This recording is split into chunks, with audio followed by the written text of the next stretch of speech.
Bismillahirrahmanirrahim. Assalamualaikum warahmatullahi wabarakatuh. Alhamdulillahirabbil alamin. Alhamdulillahilladzi hadana li hadza wa ma kunna linahtadiya laula an hadana Allah. Asyhadu an la ilaha illallah wa asyhadu anna Muhammadan abduhu wa rasuluhu la nabiyya ba'dah. Alhamdulillah, bersyukur kita kepada Allah Subhanahu wa taala atas limpahan rahmat, karunia serta hidayah yang Allah Subhanahu wa taala limpahkan kepada kita. Sehingga pada kesempatan kali ini kita masih bisa berjumpa, masih bisa beraktivitas, melaksanakan kewajiban kita sebagai hamba Allah tentunya, yaitu beribadah, menyembah Allah semata, dan belajar sebagai kewajiban kita sebagai seorang siswa. Salawat dan salam kita haturkan kepada panutan kita, suri tauladan yang baik, yang Allah abadikan namanya di dalam Al-Quran, yang Allah abadikan untuk dijadikan sebagai contoh. Beliaulah Muhammad bin Abdullah Rasulullah Sallallahu Alaihi Wasallam. Semoga kita senantiasa mendapat kemudahan untuk melaksanakan ajaran-ajarannya, sehingga kita kelak bisa mendapat syafaatnya di yaumil qiyamah. Anak-anak kelas 11 SMA Negeri 16 yang dimuliakan Allah Subhanahu wa taala. Pada kesempatan kali ini kita akan mempelajari pendidikan agama Islam dan budi pekerti yang pekan lalu kita sudah bahas di bab ke-8, yaitu tentang menghormati dan menyayangi orang tua dan guru. Pekan pertama kita di bab ini sudah membahas bagaimana kita menghormati, menyayangi, berbakti kepada kedua orang tua kita. Maka pertemuan yang kedua ini kita akan lanjutkan. Bisa dilihat di buku paket kalian di halaman 128, yaitu pentingnya hormat dan patuh kepada guru. Anak-anak yang dimuliakan Allah Subhanahu wa taala, ini penting kita bicarakan, kita diskusikan, kita pahami, karena salah satu tujuan kita sekolah adalah bagaimana kita belajar, menuntut ilmu. Banyak sekali keutamaan ilmu, dan itu tentunya bagi seorang muslim merupakan suatu kewajiban sesuai dengan sabda Rasulullah sallallahu alaihi wasallam, "Thalabul ilmi fardhatun 'ala kulli muslim." Menuntut ilmu itu adalah fardhah, wajib bagi setiap muslim. Maka kita sekolah dengan tujuan belajar, menuntut ilmu, untuk menghilangkan dan mengangkat kebodohan dalam diri kita. Tentunya belajar ini tidak bisa kita, terutama yang berkaitan dengan belajar agama, tidak bisa dilakukan hanya mengandalkan sebuah kitab atau tanpa dibarengi dengan seorang guru, tanpa dibimbing oleh guru. Tidak bisa. Berbeda mungkin dengan ilmu-ilmu lainnya, yaitu ilmu-ilmu umum. Karena belajar Islam artinya kita belajar dari sumbernya, yaitu Kitabullah Al-Quran dan hadis Rasulullah SAW. Yang kedua-duanya tentunya menggunakan bahasa Arab. Jadi sangat tidak elok belajar agama itu secara otodidak atau tanpa guru. Para ulama mengungkapkan bahwa sangat tidak dianjurkan kalau belajar agama itu, belajar ilmu syar'i tanpa guru. Salah satu ungkapannya adalah man la syai'un lahu fasyaiton syaikhoh. Barang siapa yang tidak memiliki guru, maka setanlah gurunya. Makna ini adalah sesuai dengan ungkapan yang lainnya. Man kana syaikhuhu kitabuhu fa khata'uhu aktsar min shawabihi. Barang siapa yang syekhnya, gurunya adalah kitabnya, jadi dia belajar hanya mengandalkan kitab saja, belajar sendiri otodidak tanpa dibimbing oleh guru, fa khata'uhu aktsar min shawabi, maka kesalahannya akan lebih banyak daripada kebenaran. Dua ungkapan ini membuktikan bahwa ketika kita ingin belajar ilmu agama, mesti dibarengi dengan seorang guru. Bahkan banyak guru.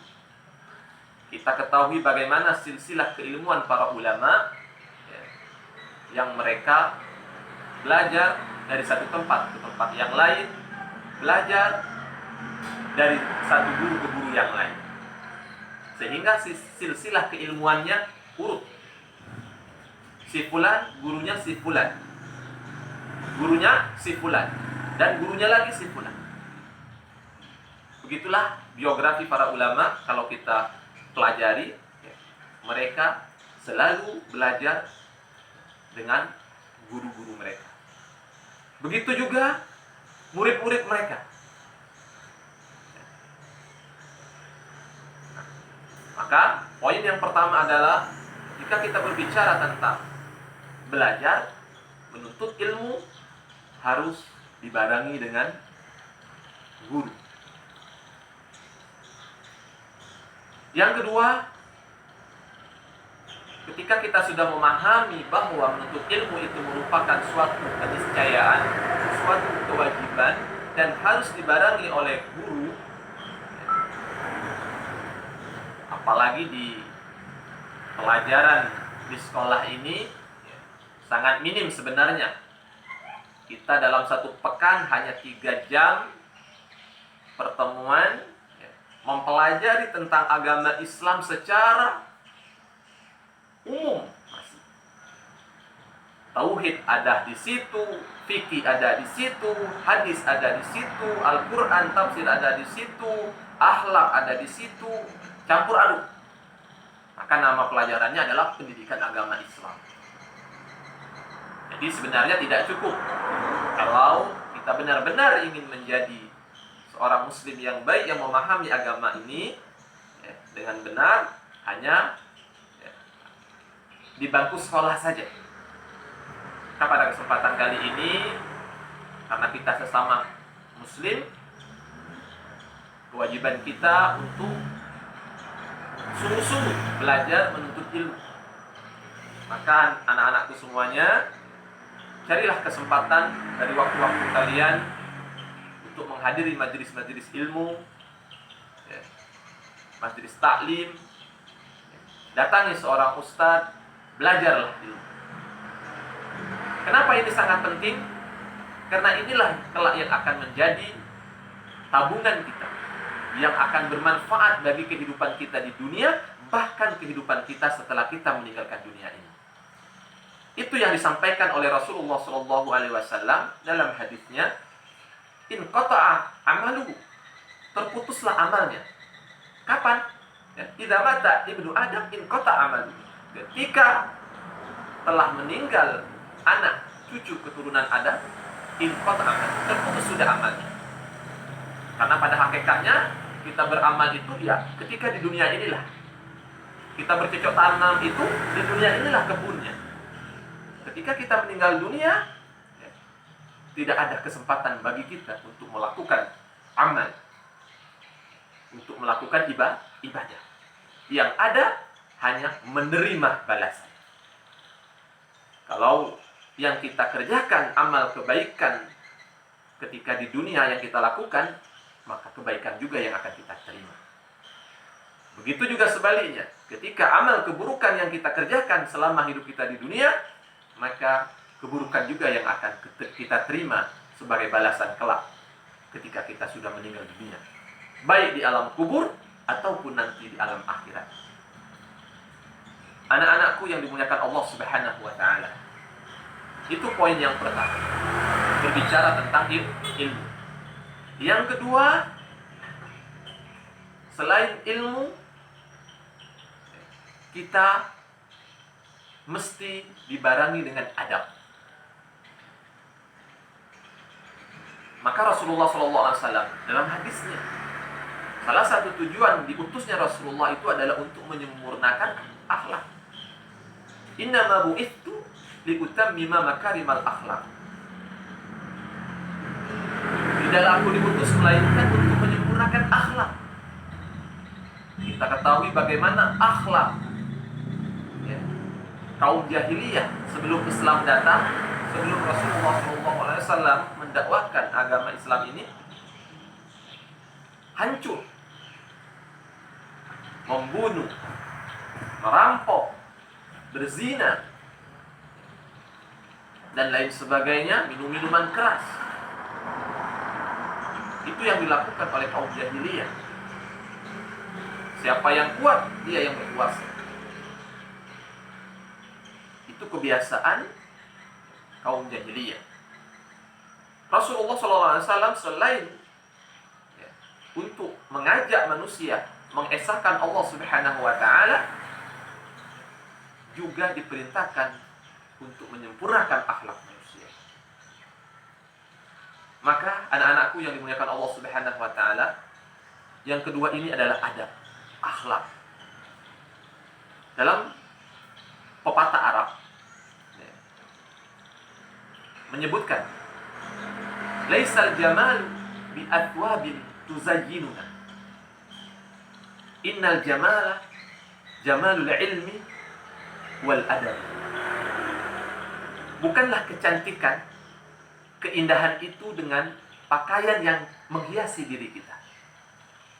Akan tetapi kecantikan, keindahan itu dengan ilmu dan budi pekerti atau adab. Lagi-lagi, ilmu dan adab, budi pekerti, dua hal yang tidak bisa dipisahkan. Keindahan seseorang bukan karena hartanya, bukan karena kecantikannya, kecantikan fisik, bukan karena pakaian yang dia gunakan, tetapi bagaimana kecantikan dan keindahan tersebut, ilmu yang menghiasi dirinya dan adab yang menghiasi diri. Maka sangat penting hal ini hadir dalam diri kita semuanya. Dalam hadis Allah juga menyebutkan, Rasulullah SAW juga menyebutkan, innallaha la yanzuru ila suwarikum wala ajsamikum, walakin Allah yanzuru ila qulubikum wa a'malikum. Sesungguhnya Allah tidak melihat bentuk rupamu, tidak melihat fisikmu, tetapi yang Allah lihat itu adalah hatinya dan amalnya.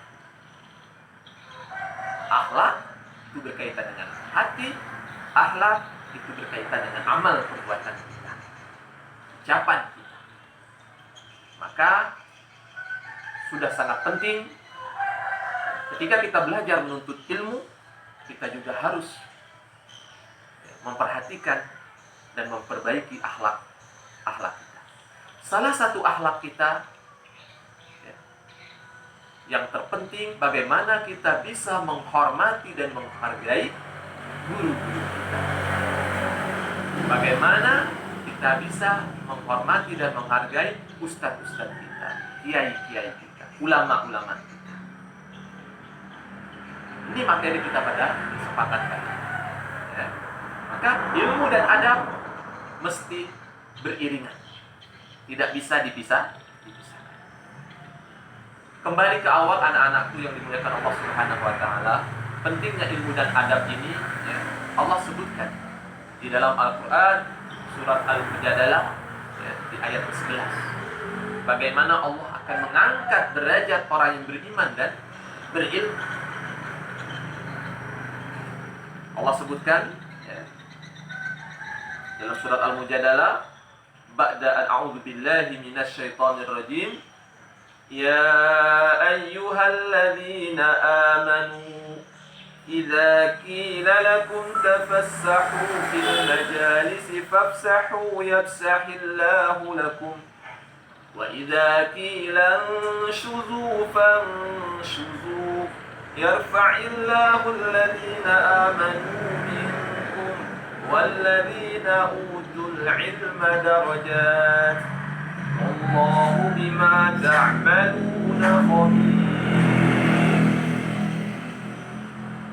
Di akhir ayat ini Allah akan mengangkat derajat orang-orang yang beriman dan berilmu beberapa derajat. Dan Allah Maha meneliti, Maha mengetahui apa yang kalian kerjakan. Anak-anakku yang dimuliakan Allah Subhanahu wa Ta'ala,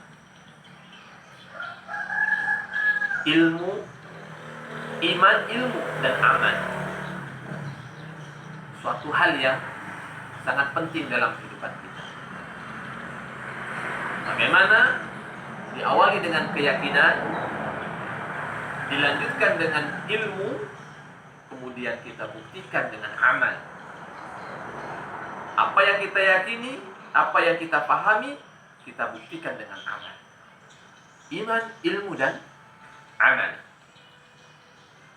Dengan itu Allah Subhanahu wa Ta'ala akan mengangkat derajat kita. Allah akan memuliakan kita. Di ayat lain Allah Subhanahu wa Ta'ala berfirman, hal yastawi alladhina ya'lamun wal ladzina la ya'lamun. Apakah sama orang yang berilmu dengan orang yang tidak berilmu? Apakah sama orang yang mengetahui dengan orang yang tidak mengetahui? Artinya adalah ya, berbeda. Orang yang mengetahui, orang yang berilmu akan dimuliakan oleh Allah Subhanahu wa Ta'ala, akan diangkat derajatnya. Sedangkan orang bodoh, orang yang tidak berilmu akan menjadi hina. Itu makna. Di dalam peribahasa bahasa Arab juga disebutkan, ta'allam falaysa al-mar'u yuladu 'aliman wa laysa akhu ilmin kaman huwa jahil. Belajarlah. Karena seseorang itu dilahirkan tanpa ilmu.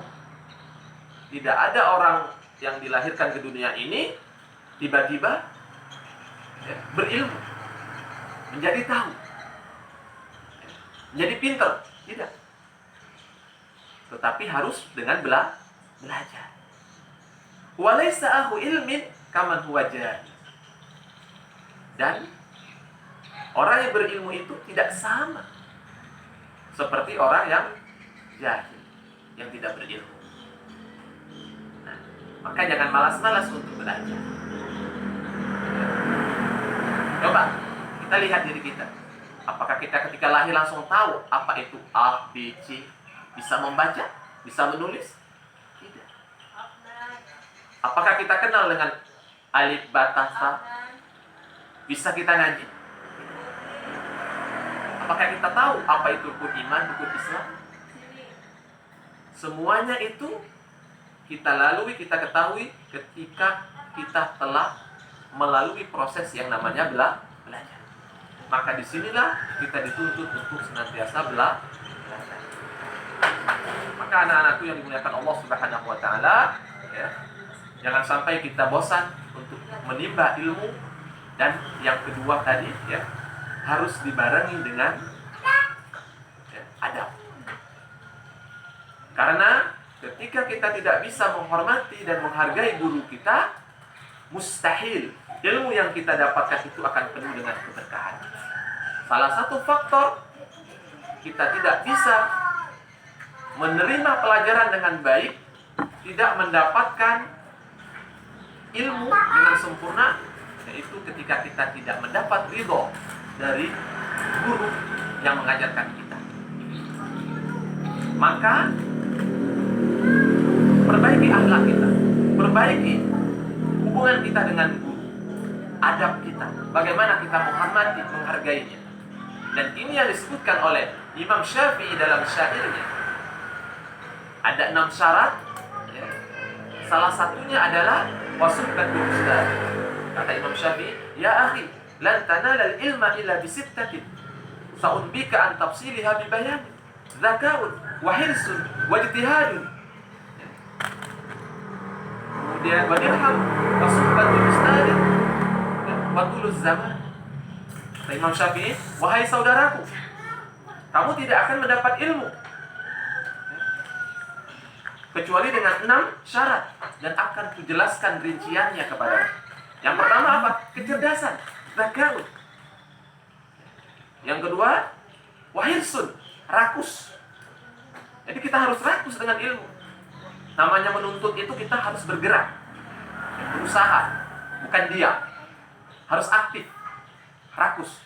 Kalau rakus dengan makanan, tercela, tidak boleh. Rakus dengan harta, tidak boleh. Tapi kalau dengan ilmu, kita harus rakus. Wajtihadun, sungguh-sungguh. Syarat yang ketiga adalah kita sungguh-sungguh. Bagaimana kita menyimak dengan baik, bagaimana kita belajar dengan baik, bagaimana kita mengkaji dengan baik, membaca, menulis, dan lain sebagainya. Yang keempat, dirhamun, modal, biaya. Ya, pasti seperti sekarang kita belajar jarak jauh, ya, minimal kita butuh biaya untuk beli paket. Kalau kita ke sekolah, biaya bensin dan lain sebagainya. Ya. Nah, yang kelima syaratnya wasuhbatul ustadi, bergaul dengan guru, berteman dengan guru, diambil hati gurunya agar dia cinta kepada kita, sayang kepada kita, ya. Ridho, mentransferkan ilmunya kepada kita, mendidik kita dengan senang hati. Jangan malah dijauhi, jangan dimusuhi, ya. Nah, itu harus dengan adab, dengan akhlak, dengan budi pekerti yang baik. Dengan cara kita rendah diri, menghormatinya, memuliakannya. Sekalipun kelak, ya, mungkin kita lebih pintar dari guru kita. Mungkin sekolah kita nanti lebih tinggi dari guru kita. Bukan berarti kemudian kita merendahkan, tidak menghormati guru kita. Guru kita yang masih waktu di TK, guru kita waktu kita di SD, di SMP. Mungkin kalian nanti lebih tinggi secara pendidikan, sampai doktor, profesor, lebih mengetahui. Tapi bukan berarti kemudian kita melecehkan, merendahkan. Tetap kita harus menghormati dan menghargai. Yang terakhir adalah tuluz zaman. Belajar itu, untuk ilmu itu, ya, butuh waktu yang panjang. Tidak cukup sehari 2 hari, sebulan 2 bulan, ya. Butuh kesabaran. Nah, mudah-mudahan materi kita pada kesempatan kali ini bermanfaat, ya. Kita hormati guru kita hargai guru kita, sehingga ilmu yang kita dapat, sehingga ilmu yang diberikan oleh guru kita bisa bermanfaat, bisa berkah, ya. Bisa berkah ketika kita mendapat ridho dan keikhlasan dari guru-guru kita. Terima kasih atas segala perhatiannya. Mohon maaf atas segala kekurangannya. Bapak sampaikan di sini dulu materi kali ini. Saya akhiri dengan billahi taufiq wal hidayah. Wassalamualaikum warahmatullahi wabarakatuh.